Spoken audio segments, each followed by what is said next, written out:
Today's video will talk about the foundation colors from the Warpaints Fanatic line. Yes, I invented that term. Today we're painting a Cobra Mode 3D printed miniature.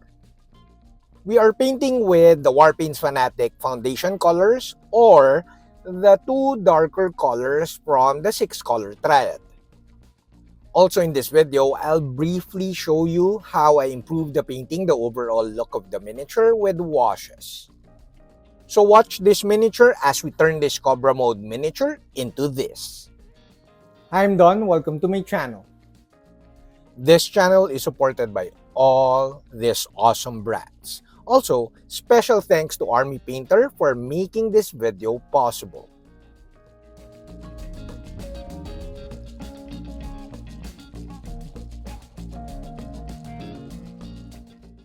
Like any other painting project, you should select or pre-select your colors. Today we're painting with the darker colors of the 6-color triad, which I call foundation colors.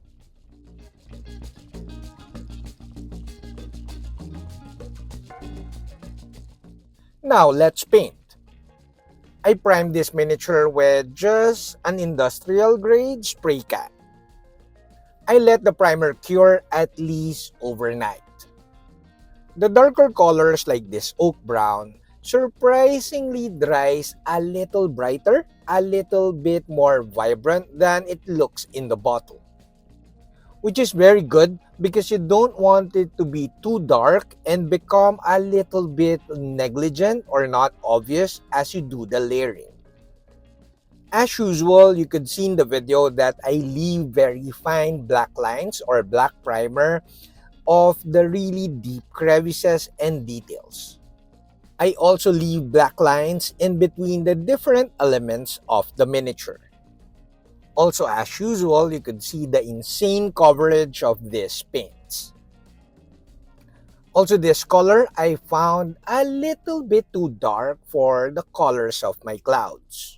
So a little later in the video, I'll layer these clouds up because it's a little bit too dark even before I paint the base colors of the other parts of the miniature. What's funny with Warpaints Fanatic is that the coverage is super good. It took me like maybe a month to get used to it. I prefer painting in two thin coats, so I thin down my paints a little bit more than usual for base colors. However, you could see in the video that the coverage is still very good. Now, there are some benefits to painting the foundation colors or the darker colors over black primer. One is it relieves you of the pressure of painting with your actual base colors. So you could be a little bit messy when painting the darker foundation colors. So similar in a way to Slop Chop, you don't start with your actual colors and you tend to be a bit more relaxed and you enjoy the painting process a little bit more. Another advantage to painting with the darker colors first is that you could actually alter your base colors later because this can be negligent depending on how you paint over your base colors. So if you decide to paint over the base colors totally on top of this foundation colors, it makes this process negligent. So make sure to leave some areas of these darker colors, especially on the shade areas of the miniature. So needless to say, as you paint your lighter colors or your base colors later, you should leave certain areas with this color to create more volume. Also, as you paint your base colors, not your pre-highlight colors, even just your base colors, be very mindful of your main source of light.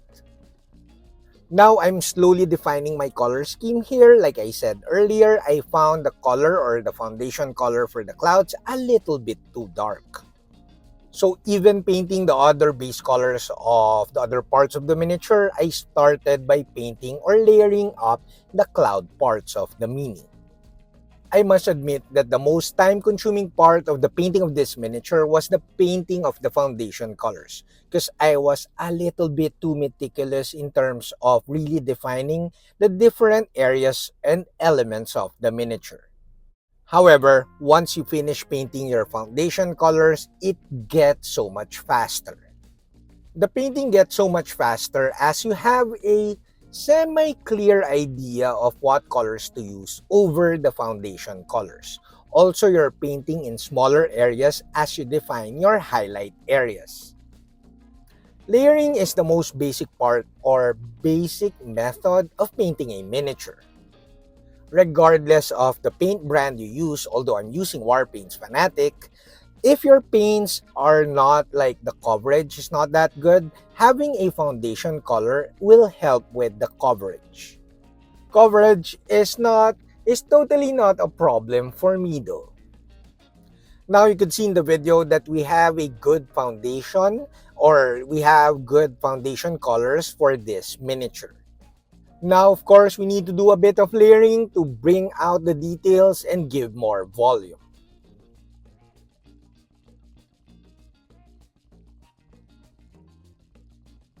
If you have the complete set of Warpaints Fanatic, I'm so happy for you because you don't really have to mix too much when you're doing layering. But of course, you could get away with little or less paints as long as you mix all these colors as you do layering. Like I said earlier, your layering will be so much faster as you already have your foundation colors. Now it's just a matter of layering up towards your highlights and painting less and less or smaller areas as your colors get lighter. Like I always say in all of my videos, it's a matter of defining where the main source of light is hitting your miniature when you're doing layering, especially when you're painting towards the lighter colors like the pre-highlight colors and the highlight colors. You could see in the video, although I'm painting the highlights already or the pre-highlight colors, that a huge parts or big areas of the miniature are still the foundation colors. So I hope or I think that you could see the importance of like being very relaxed and just painting darker colors when you start painting a miniature. Oh, also I painted this miniature for roughly around 4, maybe 6 hours.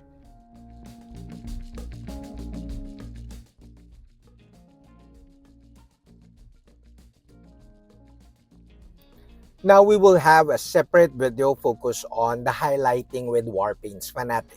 Because one of the main advantages of Warpaints Fanatic, again, is the coverage. And because of this coverage, highlighting and detail painting is so much easier. I said this in one of my older Warpaints Fanatic videos, like detail painting or highlighting with Warpaints Fanatic feels like you're highlighting with a pentel pen. Like in comparison to other brands and some older brands, it feels like when you're highlighting with a pencil. It just feels more permanent because of the coverage. Also, it's important to note that as I layer up towards the base colors and the actual colors of the different parts of the miniature, I am not glazing.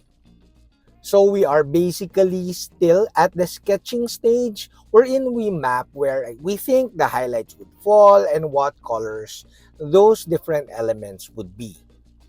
Except for the tan colors like the pants and of course the hat because I enjoyed like layering up almost towards the final highlights when I was painting those parts. Also notice that as I paint the pre-highlight colors or even the base colors, or basically as I paint towards the highlights, I'm painting via stippling. I really enjoy stippling these days, but not too much because I don't want to spend too much time on painting a miniature.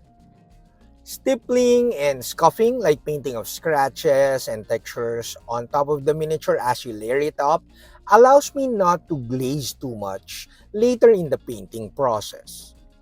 In fact, if you paint with really nice fine strokes when you're layering up, you don't even need to do glazing. The main key when you're layering is of course being very aware of your source of light. But other than that, when you're painting very fine highlights or like you're layering up towards the highlights, having really fine strokes will really define the quality of your painting. To complement your brush strokes, The more colors you use, or the more paints you use, or the more paints you mix as you layer up, will also define the quality of your painting.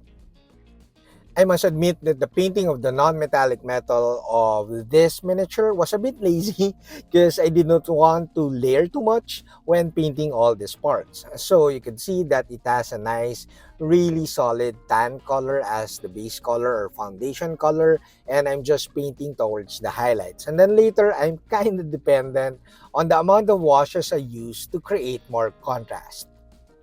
I said earlier in this video that the most time-consuming part of painting this miniature was the painting of the foundation colors. Well, at least it felt that way. Because painting the foundation colors is kind of boring, and you have to be a little bit more meticulous in terms of defining the different elements of the miniature. You have to have good definition in between, like the cloth parts and the skin parts or feather parts of the miniature, so that you have a really nice, clean looking painting, because the definition of the different elements are very obvious. Layering, especially feathers like you see in the video, is a little bit time consuming. However, I enjoy it too much. So since I enjoy the painting and the layering and defining of the highlights and painting textures so much, I find it faster, or at least it feels faster than painting the foundation colors. Also notice I'm using a detail brush for like the painting of these colors already. Some masters will tell you to use a big brush with a fine point, but I'm so used to using small brushes because I used to be like a watercolor painter since I was 12 years old.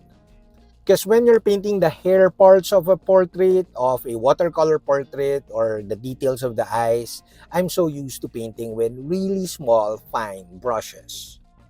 Now you could see in the video, even with the amount of layering that we did, it still looks boring. Now this is the limitation of layering or even painting with foundation colors. As you layer up towards the highlights, you could only stop to a certain degree. Like you can't paint everything with white highlights.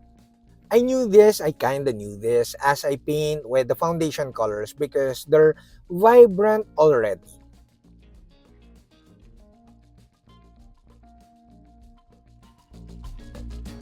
Now we rely a bit on washes. You could also use speed paints and other shade colors or even oils to improve the contrast of your painting. Other than the soft tone, dark skin tone, or strong skin tone, my fav two shades are this purple tone and dark blue tone. Now here's a quick tip. You don't really need to thin these paints, but if you use the wash medium, the finish will be a lot more matte. I think depending on the amount of wash I use, it tends to like have a satin finish, which is fine because the Warpaints matte varnish is super good. You could brush it on, thin it down with stabilizer 1:1, and then brush it on all over the miniature, and you will have a nice matte finish. But if you're going for an ultra matte finish, I highly recommend you airbrush your matte varnish.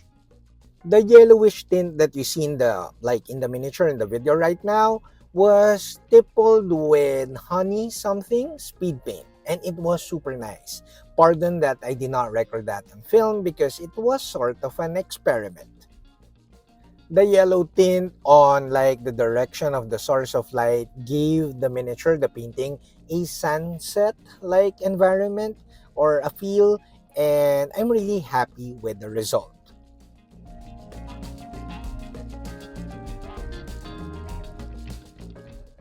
Do not worry if you overdo the washes or the glazes, the final glazes, because you could always go back and stipple and paint really fine highlights like what you see in the video right now.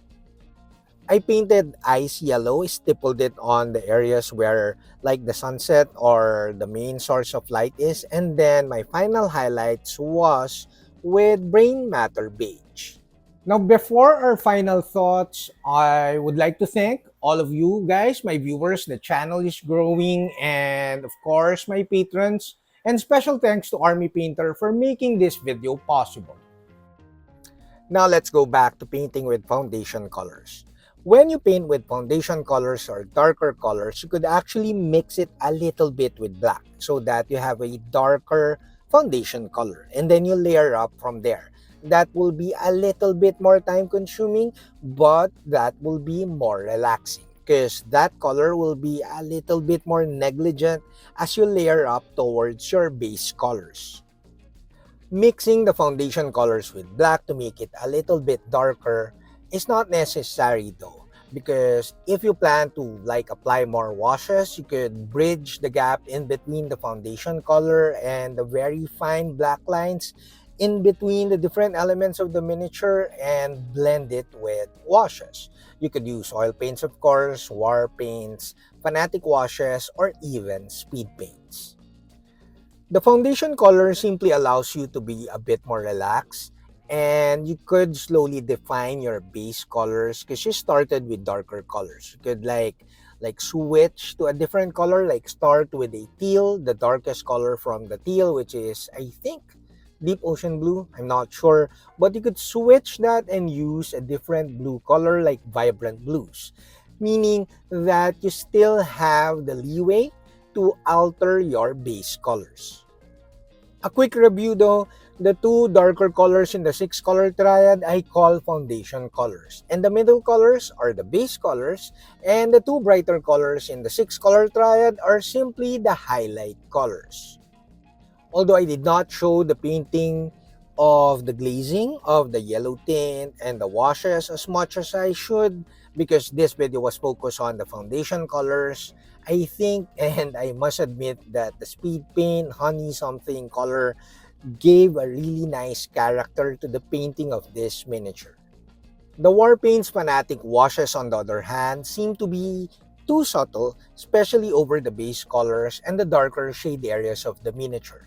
But be aware that if you paint the washes on top of your highlighting, it will tint it too much sometimes. So if you do lazy washes, like paint the washes all over the miniature, be ready to paint additional passes of highlights. Now, before this video ends, a huge thanks to Cobra Mode Miniatures for co-sponsoring this video. Lastly, this video won't have a longer Patreon tutorial video, but will make a PDF for my awesome patrons.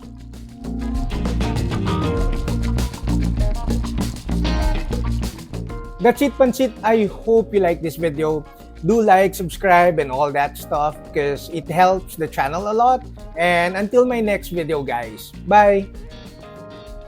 If you like this video, do check out these other Warpaints Fanatic videos.